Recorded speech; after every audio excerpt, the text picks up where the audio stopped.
In today's video, I am going to teach you how to make funnel on Activecampaign. To begin, make sure you are logged into your Activecampaign account and you are on the main dashboard. On the left side of the screen, you will see the navigation menu. Click on Automations. This is where you build the workflow that moves a contact through your funnel, from the moment they join your audience to the messages they receive afterward. Once you are inside Automations, look for the option to create a new automation. Click Create an Automation, then choose Start from Scratch, and click Continue.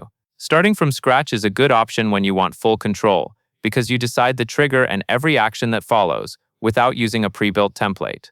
Next, you will choose what starts the funnel. In the trigger options, select Subscribes to a list, then click Add Start. This means your automation will begin automatically whenever someone joins the specific list you choose. Make sure you select the correct list for this funnel, since the list is what determines which contacts enter the automation. Now it is time to add your first action. Click the plus icon to add a new step. Then go to Sending Options and select Send an Email. This is the core of many funnels because it allows you to welcome new subscribers, deliver a lead magnet, or introduce your offer right away.